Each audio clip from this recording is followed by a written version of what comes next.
Hi. I often feel overwhelmed by anger. So and that anger makes me throw my spiritual practice really out of the window. So it's like a big impotence that I feel, and pessimism. So it's not going to work anyway. So just the hell with it. And that's one thing. And the other thing is, I also feel very often that something is wrong.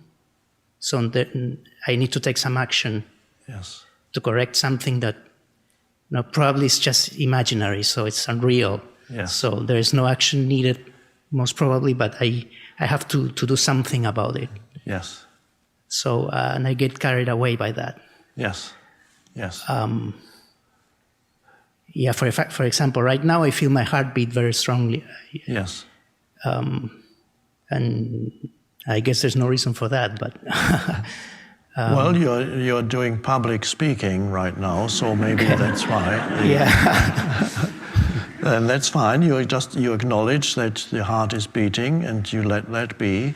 And what the feeling that something is wrong, that's not a personal problem of yours. It's a universal human condition that to carry that feeling inside that something is wrong, and then the mind looks for what can I do about this, or where is the thing that's wrong, and then it misinterprets situations. So anger, when anger comes, of course the energy field of it immediately flows into your mind, and the thoughts that you then think are reflections of the anger. The anger makes you think certain thoughts, and as you put it, it says all that spiritual stuff obviously doesn't work. These are thoughts that come out of the anger, the energy field. Yes, or whatever I do, it's gonna be always the same, and no point of it because it's not going to work. So that's the kind of thoughts that it generates. But next time it happens, see if you are able to, in addition to thinking those thoughts, at the same time, you can be aware that these are thoughts that have arisen out of the energy field of anger. In other words, see if you can have an awareness. It's not easy with anger because it comes so suddenly. Whether you can have an awareness not only that there's the energy of anger flowing through you, but also perhaps that the energy of anger, which may be old anger that has lived in you for a long time, pain body, I call it, which can easily then rise into your mind and control your thoughts. Are you able to stay aware while it happens and recognize anger as an expression of the pain body? And if you're thinking angry thoughts, to realize that these are the thoughts of anger. Anger is thinking these thoughts. They are not true. So they are simply thoughts that reflect the energy field of anger. So the experiment then is whether you can stay aware as the observer or the witness of those thoughts and of the energy field of anger. You may not. I'm just suggesting it as an experiment. Whether or not you're able to stay present depends on how much presence there is already in you, how much presence power there is already in you. Perhaps after having spent some time here with us, there may be more presence power in you because this energy field is helpful for drawing that out of you.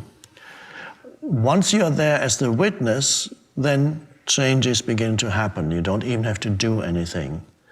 You know what I mean by witness. It's simply to witness, to be aware of the energy so that you don't become completely identified with it. So the witnessing consciousness is in the same way that you now witness perhaps a certain nervousness, your heart is beating, There may be a certain nervousness as you stand there, and you witness there's the nervousness and there's the heart beating, and the witness allows everything to be as it is, but there's then a deeper dimension in you from where you can say, my heart is beating, I feel nervous energy inside me.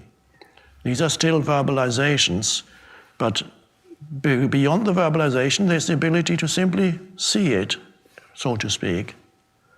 Then that will change all the old patterns. The more awareness comes in, the more the old patterns will change. So you don't have to change yourself, because that's complicated. Many people try to do that. I have to change myself.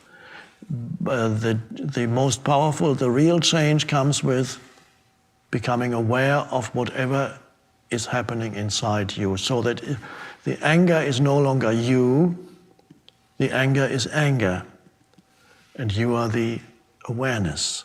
You know it, you see it, you feel it, there it is. And that's the decisive shift from being the anger to having the anger in your energy field and observing it. It's a wonderful shift. So use anger as your spiritual practice. If you fail, of course, anger will immediately say, you see, you failed again, you can't do it. That's the anger speaking. There is something wrong with you. Yes, particularly that there's something wrong with me. Now, I don't know if you may be surprised to know that there are millions, billions of people on the planet who have that same thought pattern. There's something wrong with me. It's part of the human ego. But so you bring in the awareness, and that will change everything.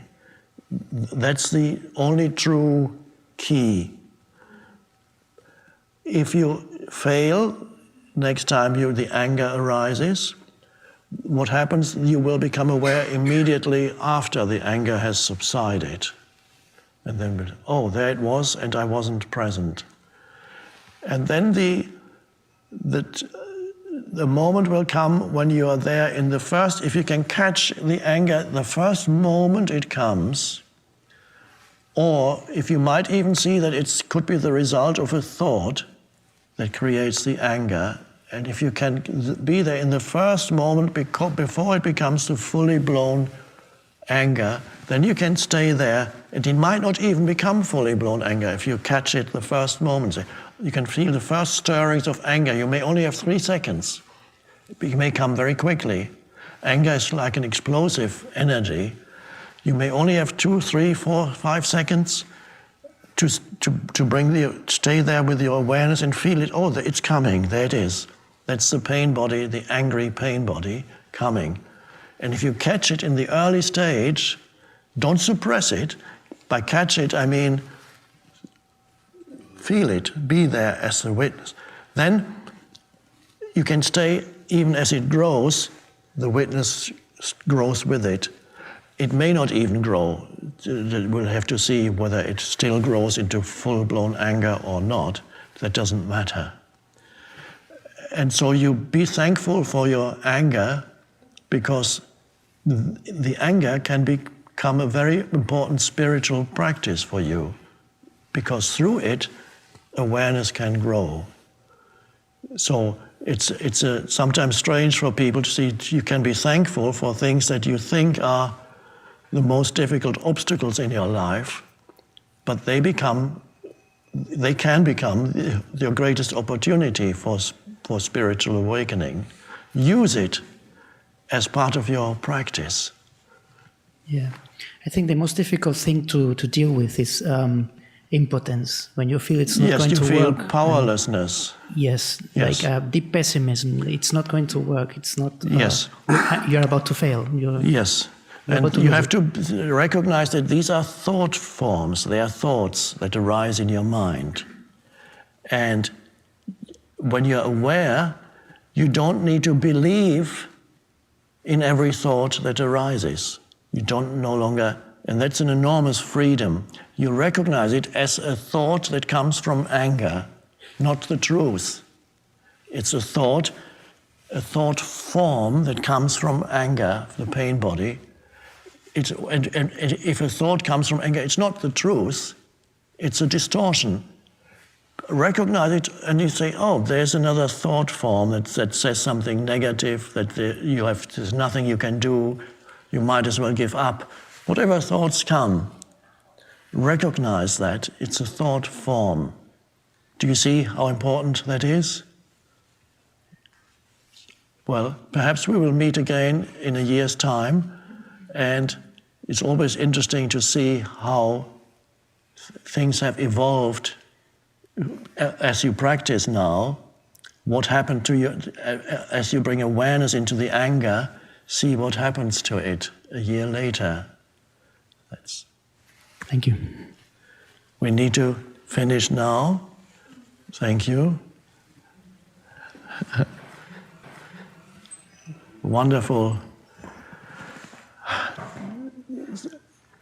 It's just wonderful to see consciousness evolving, awakening in the different human forms in different ways, and that we can be thankful for everything, especially the difficult parts of our life, because without that, there would be no awakening. It's that which creates the challenges create the necessary energy for the flowering of consciousness. So it's not only in the movies where things need to go wrong. In every movie, if nothing goes wrong, there's no movie. The character doesn't develop. Everybody remains the same. In a bad movie, that which goes wrong is resolved on some external level, but in a good movie, as the character faces his or her problems, he or she grows, changes, develops abilities that he or she didn't have before. And in very good movies, there's some kind of spiritual realization. But only because something went wrong.